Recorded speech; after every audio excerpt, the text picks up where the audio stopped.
Hey everybody, Tyee Hippo here. Time for another adventure. And as you can see, time to go kayaking for the first time this year. So it's, is it the 9th of February, I guess? Something like that.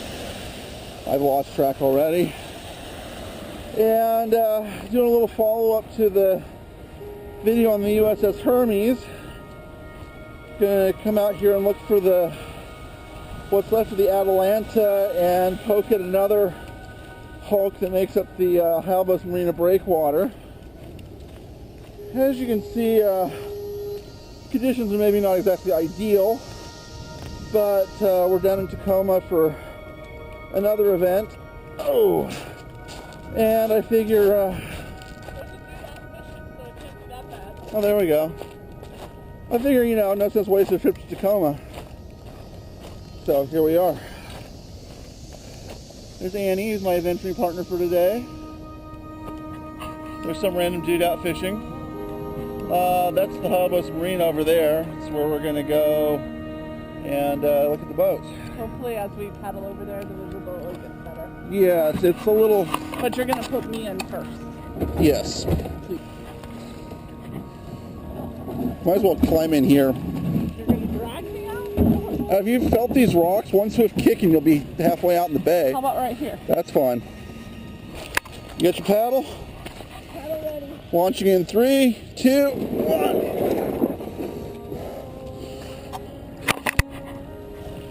Alright, we are in the boat. Let's go do stupid shit.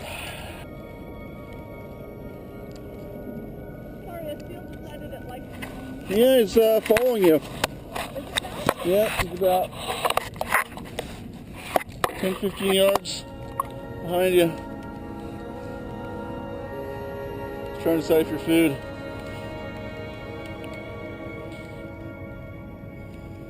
It literally glared at me. I'm like, no.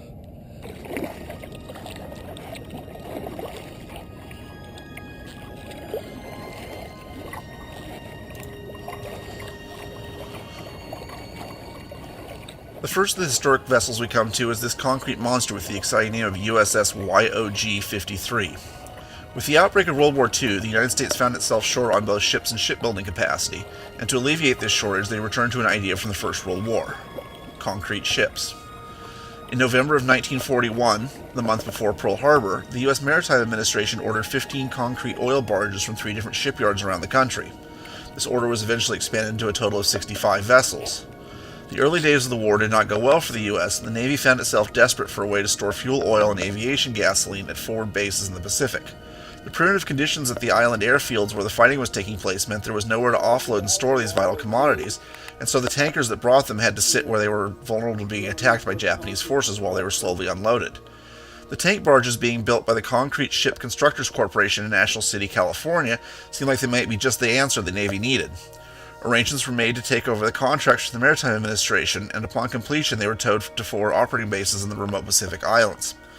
Self-propelled tankers bringing fuel from the west coast could tie up alongside, transfer their cargo, and leave quickly, reducing their vulnerability and increasing efficiency.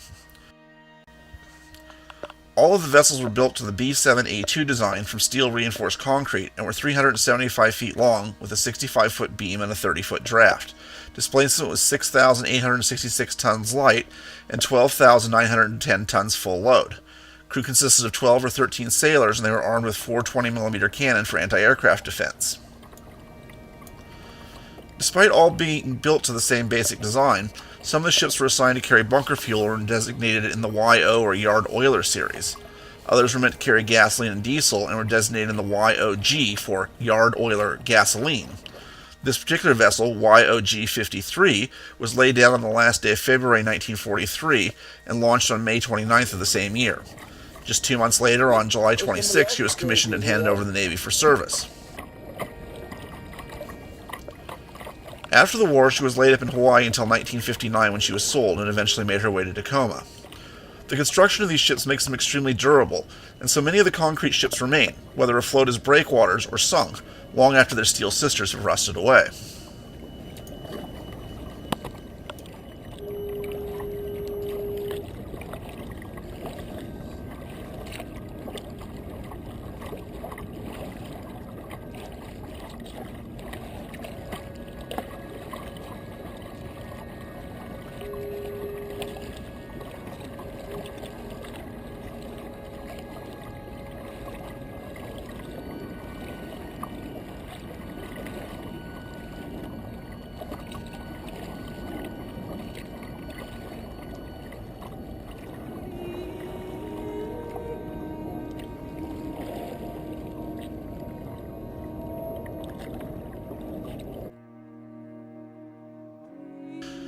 Just astern of the YOG-53 is the museum ship Comanche.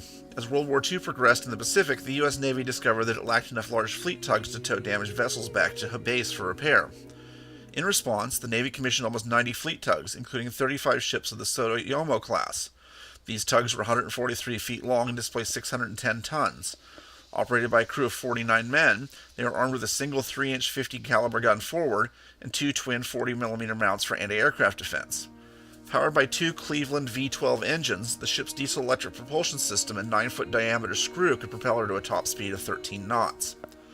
The Comanche was originally built as the ATA-202 without an actual name. She was built by the Gulfport Welding and Boiler Works in Port Arthur, Texas, with her keel being laid on August 24, 1944, and launched on October 10th of the same year. She was commissioned on December 8, 1944, and transited the Panama Canal en route to service Squadron 10 at Ulithi Atoll in the South Pacific. During the Okinawa campaign of 1945, she made one trip to that island, towing back a damaged warship and earning a battle star. With the end of the war, she was transferred to San Diego for about a year, and then placed in reserve in Texas. It was only at this point in her career that she received a name, being christened as the USS Wampanoag on July 16, 1948. In the late 1950s, the Coast Guard found itself in need of additional cutters, and two Navy tugs, the Wampanoag and the Modoc, were transferred from the Navy's reserve fleet to that service on loan. The Wampanoag was renamed as the U.S. Coast Guard cutter Comanche and was formally transferred to the Coast Guard in 1969. Except for 2 years on the East Coast from 1967 to 69, the Comanche served as a fixture on the West Coast in Alaska, rescuing mariners and enforcing maritime law. In January of 1980, she was decommissioned and sat for a decade in reserve on the Sacramento River. In 1990, she was purchased by a private owner for service as a tug, hauling ships and barges up and down the Pacific coast for another decade. In 2000, she was laid up again, and at 56 years old was clearly nearing the end of her productive life. Fortunately, the vessel is in excellent condition, and much of her equipment is original to her 1944 construction. In 2007, the ship was donated to the Comanche 202 Foundation, a charity set up to preserve and operate her. Although she spends her winters in Tacoma, she is very much in running condition and does educational cruises and tours around Puget Sound during the summer.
There's the Atalanta. Down at the far end of the breakwater, near the shore, is the vessel I had come to see. If you recall my video on the Richmond wreck, you'll know that I found one of her sisters at Tyee Marina years back. The Atalanta was another Thetis-class cutter, built at Seattle by the Lake Union Dry Dock and Machine Works in 1934. She spent much of her career with the Coast Guard and Navy attached to the western sea frontier, making annual trips to the Bering Sea. She was decommissioned and placed in storage in 1950 and sold in 1954 to the Birchfield Boiler Company of Tacoma. Given her very yellow paint scheme, I think she may have spent time with the Fremont Towing Company, but I can't really be sure.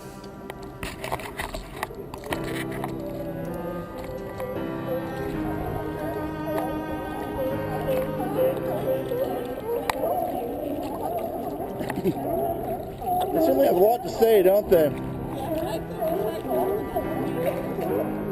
What's he underneath over there? Okay, let me run up to the bow of the Atalanta here. Huh?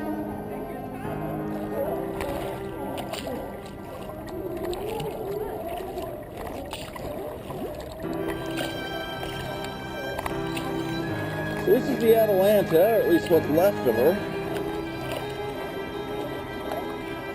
It's been rather extensively cut down. Portholes welded up. Taking a couple good whacks there.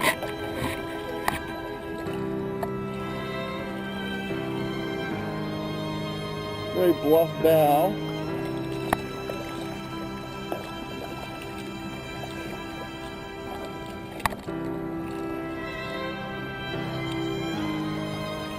But very yellow now. Okay, so that was indeed the Atalanta that I saw in the satellite imagery. Which leads to the fascinating question, what's that other thing? But we'll probably have to wait to figure that one out. Alright, so let's figure this out. So the polar...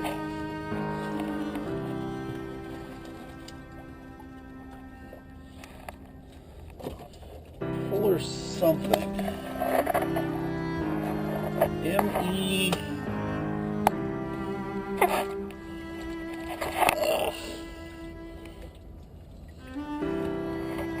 Fogged over.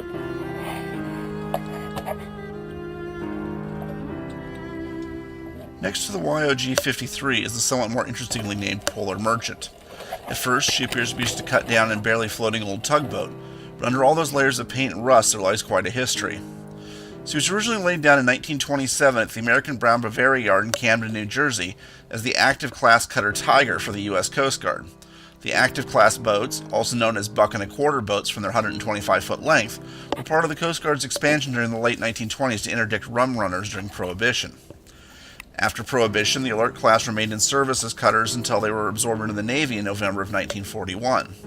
The Tiger was reassigned to the Navy base at Pearl Harbor as a harbor patrol craft. At 06:45 in the morning on December 7th, she was making lazy circles off the harbor mouth when another patrolling vessel, the destroyer USS Ward, radioed that she had located and sunk an enemy submarine. 30 minutes later, the Tiger got a submarine contact of her own, but the signal faded before she was able to track it down. The little patrol boat continued trying to reacquire the contact until 8 a.m. when she came under machine gun fire from Japanese aircraft returning from the attack on Pearl Harbor. By the time the Tiger's guns could be brought to bear, the aircraft were gone, and so she moved closer to Barber's Point at the mouth of the harbor, where she was again fired upon, this time by jittery U.S. troops. Fortunately, neither side's shooting was very good, and the ship did not take damage. After Pearl Harbor, the Tiger spent the remainder of the war escorting supply convoys across the Pacific to forward operating bases. In 1947, she was placed in reserve and eventually sold. She worked as a civilian tug on the west coast in Alaska, and in 1968 was sold to the Fremont Towing Company in Seattle and renamed Cherokee. Sometime around 1976, she was sold again and renamed and eventually ended up as a cut-down hulk at the Tyee Marina. Currently, the vessel's in terrible shape, rusted out and kept from sinking only by the large logs that are chained to her. At one point, her hull was filled with styrofoam to try to keep her afloat, but the deck rusted to the point where the foam burst out of it. At 92 years old, though, I suppose she's allowed her infirmities.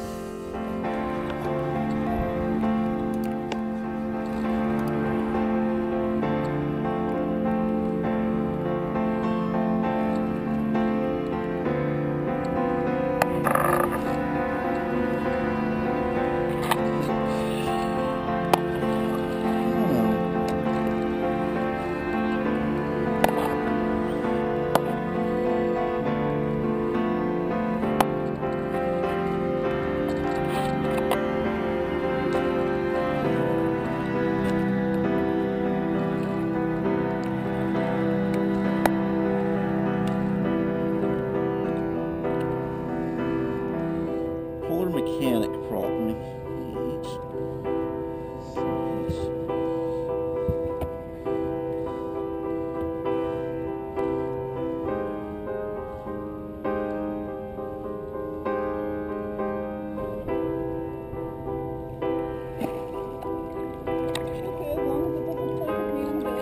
Yeah, as long as they don't bump me, I'm totally okay with doing whatever it is I want to do.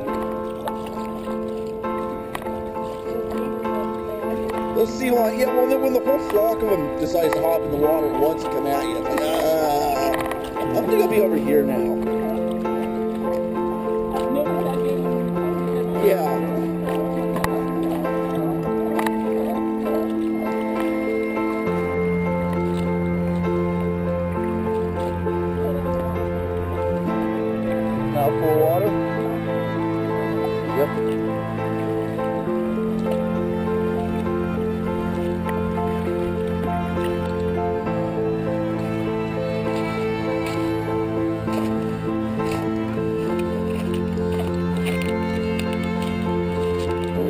done yet. Hold this. Yes, dear. My hands are frozen. You can take a picture. You're probably better off leaving them on. No, Okay. because I got a warm white blanket to wrap my hands in when I get up there. Yes, when you get up there. That will be fine. Okay. Now I gotta get up.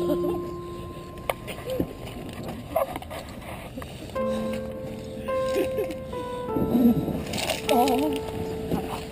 Okay. Sorry, I've only got one hand available for the process. Very good. Huh. I did it! You did it! We did it! Yay! Selfie stick. End of a really long trip for me. Well, yes. It wasn't exactly that long, but you know. It was for me. Yes. Well.